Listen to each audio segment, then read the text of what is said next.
Graça e paz, meus irmãos. Que Deus possa nos abençoar mais uma vez. Hoje, meu nome é Ronaldo Luquini, sou pastor da Primeira Igreja Batista Renovada em Itanhaém. E hoje nós vamos dar continuidade ao nosso estudo do livro de Mateus. Hoje nós vamos estudar e nós vamos analisar um pouco o capítulo de número 20 do livro de Mateus. Amém? Nós estamos incentivando a leitura bíblica da nossa igreja, já dando continuidade pelo livro de Mateus. E hoje quero compartilhar com você a respeito do capítulo de número 20. Mas vamos lá ao que mais interessa, que é a palavra de Deus e o discipulado para as nossas vidas. Aqui começa com os trabalhadores da plantação de uva, os trabalhadores da plantação de uma vinha. Que Jesus, ele é maravilhoso. Jesus, ele faz uma parábola para falar quem ele está chamando, como ele pode chamar e por que ele vai chamar a respeito da soberania dele. E Deus chama a todos. Começa, se você pode ver, você leia essa passagem, que ela está no capítulo 20, do versículo 1 até o versículo de número 16. São 16 versículos que falam a respeito do chamamento de Deus para todos. Deus chama a todos. Deus veio para todos. E a intenção do nosso Jesus é salvar a todos. Mas nem todos querem ser salvos. Porque se há um trabalho a ser feito e nem todos querem fazer esse trabalho. Qual seria o trabalho? Primeiro, aceitar o Senhor Jesus Cristo como Senhor e Salvador. E depois levar a palavra para todo canto todo canto desse mundo a respeito do amor que Deus tem por mim e por você. E aí também essa passagem diz que a respeito de Deus, que ele é bom e paciente, mas ele também é muito justo. Ele é bom e paciente com todos. Ele fala que ele combina um trabalho e vai e encontra os trabalhadores não fazendo nada. Ele vai para as praças, encontra os trabalhadores que eles tinham contratado nas praças, e ele chama outros trabalhadores para dar continuidade ao trabalho da colheita das uvas, e os trabalhadores vão. Deus, ele é muito bom, e o Senhor, ele vê a mim e a você com os olhos diferenciados. O Senhor não vê as coisas como eu vejo ou como você vê. Ele é Deus. Nós vemos pelos olhos da carne e ele vê com os olhos do Espírito. Nós vemos aquilo que os olhos podem alcançar. E o Senhor, ele olha para a gente e olha e vê o nosso coração. Por isso aqui ele fala tanto a respeito dos chamados dele, porque o Senhor vê com os olhos diferentes. E aí a parábola finaliza aqui no final do dia. Ele tinha contratado uns para ficar o dia todo pagando uma moeda. E no final do dia ele catou alguns que estavam no finalzinho e também deu uma moeda para esses. E aqueles que trabalharam o dia todo ficaram indignados. E aí Jesus fala para ele: mas não foi eu combinado com você? Eu não combinei com você e eu fiz com você? Porque você está tão preocupado com o que o outro recebe? Porque você está tão preocupado com o que eu conheço o coração do outro, eu sei da dificuldade que foi para o outro. Aqui que Deus faz o quê? Ele mostra a soberania dele. No versículo 16, quer dizer, no versículo 15, ele diz: por acaso não tenho direito de fazer o que eu quero com o meu próprio dinheiro? Ou você está com inveja somente porque fui bom com ele? Às vezes a bondade que Deus tem com as pessoas incomoda a gente, né, irmãos? Às vezes a verdade é porque o rico prospera tanto e a gente não prospera. A gente fica pensando essas coisas. Por que aquele fulano faz tudo errado e tem tudo de bom? E a gente tenta fazer as coisas certas e nunca tem as coisas boas. Por quê? Porque tem sempre uma interrogação na nossa cabeça. E Deus, ele é muito claro aqui nessa parábola, falando o que você tem a ver com o seu ser bom com o outro ou não. O que você tem a ver com o que eu vou fazer com o outro ou não. O que você tem a ver com o que eu vou fazer com o Paulo, ou com o Pedro, ou com o Tiago, ou com o João. Cuida da sua vida, cuida do seu ministério, cuida daquilo que eu dei da sua mão para você fazer. E as demais coisas serão acrescentadas. Cuida do reino de Deus.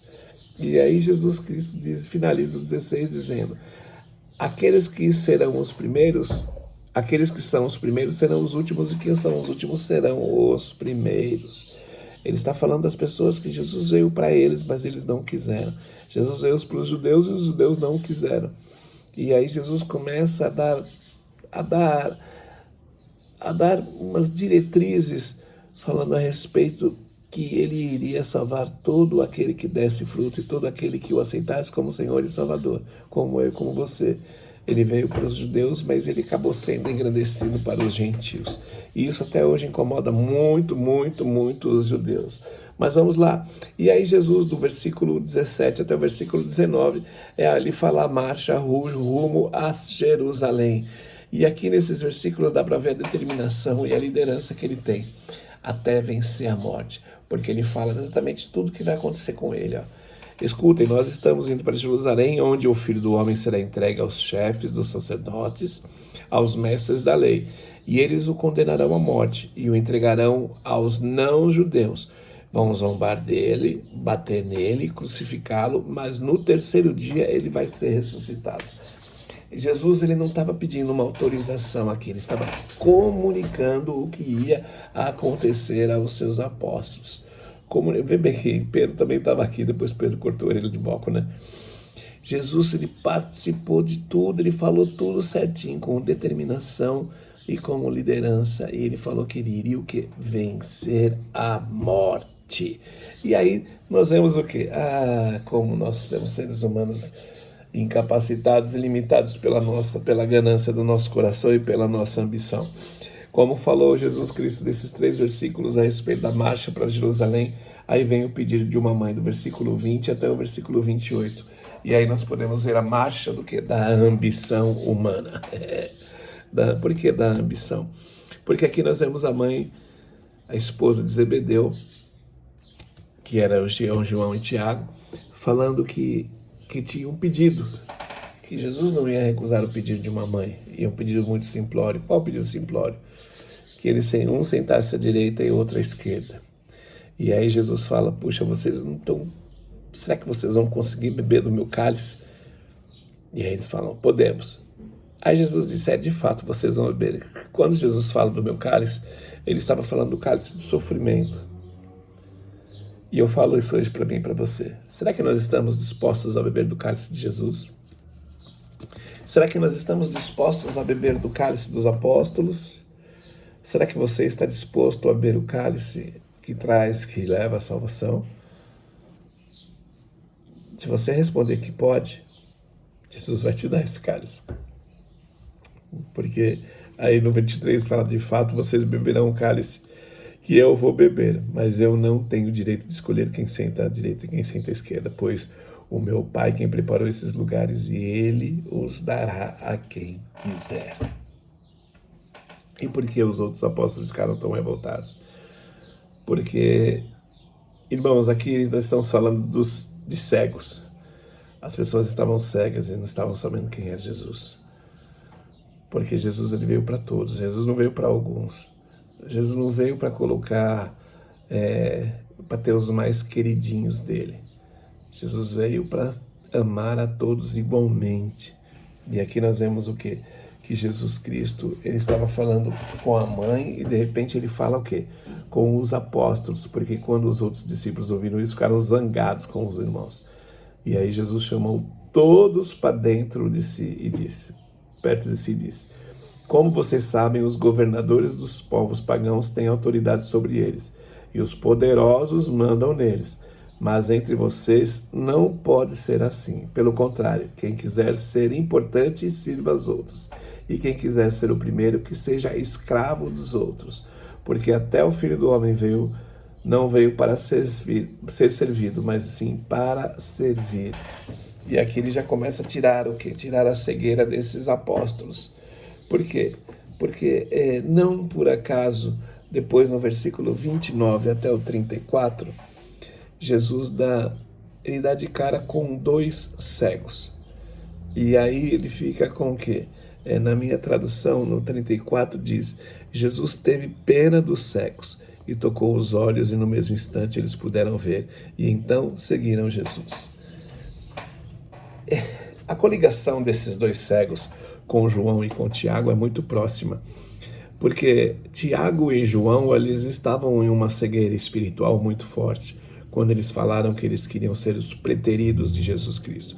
quando eles falavam que eles queriam ser os queridinhos de Jesus. E para a mãe falar isso dos filhos, é que os filhos já tinham passado esta vontade para a mãe. E a mãe tomou a frente dos filhos falando de Jesus, falando para Jesus. O desejo do coração, não somente dos filhos, mas também da mãe e do pai. Por quê? Porque eles estavam sempre próximos de Jesus. Mas não é essa proximidade, não é a vontade minha que vai prevalecer. A vontade de Deus, ela prevalece sobre toda a nossa vontade. E a gente tem que ter no nosso coração que aquele que começou a obra, ele vai acabar. E vai acabar do jeito que ele quiser. Vai acabar da forma que ele planejou. Nós precisamos aceitar o senhorio de Cristo Jesus, porque esses dois cegos estavam à beira do caminho. Assim como estavam quem? A palavra de Deus fala à beira do caminho, como Tiago e João, Tiagão, né? João, que eram irmãos, estavam à beira do caminho. Estava quase acertando, mas não estavam acertados. Presta muita atenção nisso. Às vezes você está quase salvo. Quase salvo não é salvo. Quase finalizado não é finalizado. Quase pronto não é pronto. Nós não estamos prontos para aquilo que Deus tem para mim e para a sua vida. Vamos nos preparar para beber do cálice de Cristo Jesus. Tá bom? Foi um breve ensinamento, condenso ensinamento do capítulo de número 20 do livro de Mateus. Espero que tenha alcançado você e espero que tenha dado frutos, assim como vai dar frutos na sua vida, se você continuar lendo a Bíblia do Senhor. A Bíblia do Senhor vai mudar o seu pensamento, vai mudar as suas atitudes e vai mudar o seu jeito de viver neste mundo. Tá bom? Continue lendo a palavra de Deus. Logo voltaremos com os demais capítulos do livro de Mateus. Que Deus possa te abençoar em nome de Jesus Cristo. Fui! Au!